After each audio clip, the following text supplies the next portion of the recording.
make it very simple.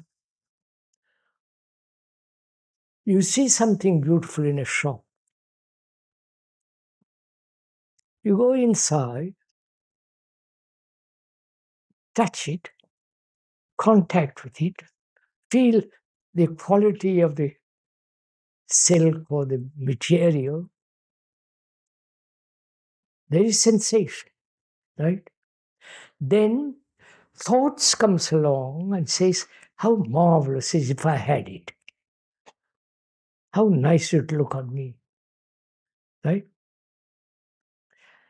When thought creates the image out of the sensation, desire is born. Right? Have you got it? When thought builds or makes out of that sensation an image, which is having that beautiful shirt, or that robe, or that car, or that house, or the refrigerator, whatever you want. Then at that moment, desire is born. This is so clear and obvious. If one perceives every second the whole movement of it, it requires great attention, not to miss a thing. So the question is, giving shape to that sensation by thought, as an image, as a picture, as pleasure, at that second, desire is born.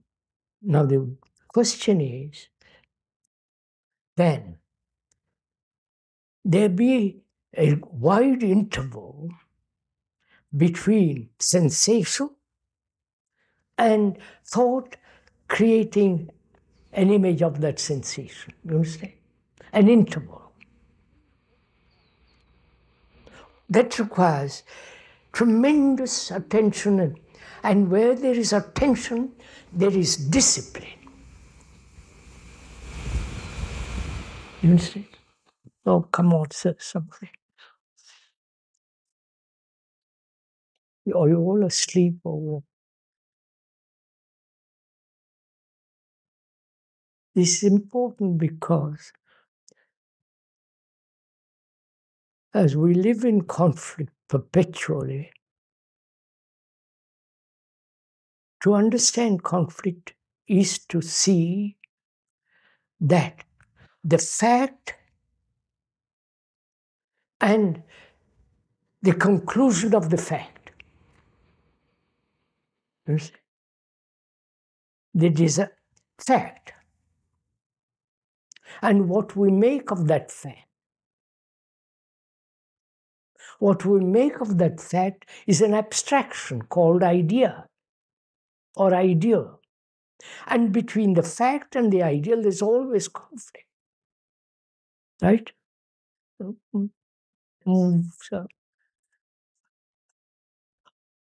and if we see where there is sensation, which is natural, which is healthy, clear, unless one is totally paralyzed, and thought giving shape to that sensation, the image to that sensation. If these two can be kept apart for a while, to keep it apart requires great attention, right? And so that there is never a suppression of desire, but watchfulness of desire. I wonder if you understand this. Because if you suppress it, it then becomes a conflict. If you say, I transcend desire, that becomes also a means of conflict. Whereas there is great attention and watchfulness, how thought shapes sensation, then that attention, that watchfulness has its own intelligence, and there is, when it's necessary, you go into the shop and buy it and get on with it, but not make conflict about it. You understand? No, if you understand some of it, please.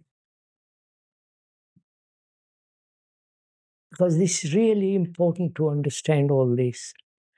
Whether man can live without conflict on this beautiful earth. We have lived with conflict all the days of our lives, from the most ancient of times till now. It's our heritage to live with conflict. Not only externally was war and so on, but also much more inwardly. Conflict with each other, conflict in our relationship with each other, intimate, and so on. Whether this conflict can ever end, so that the brain is totally free.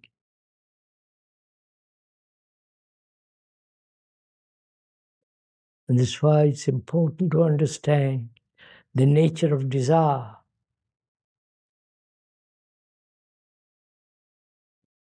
And the nature of this sense of immense beauty of life,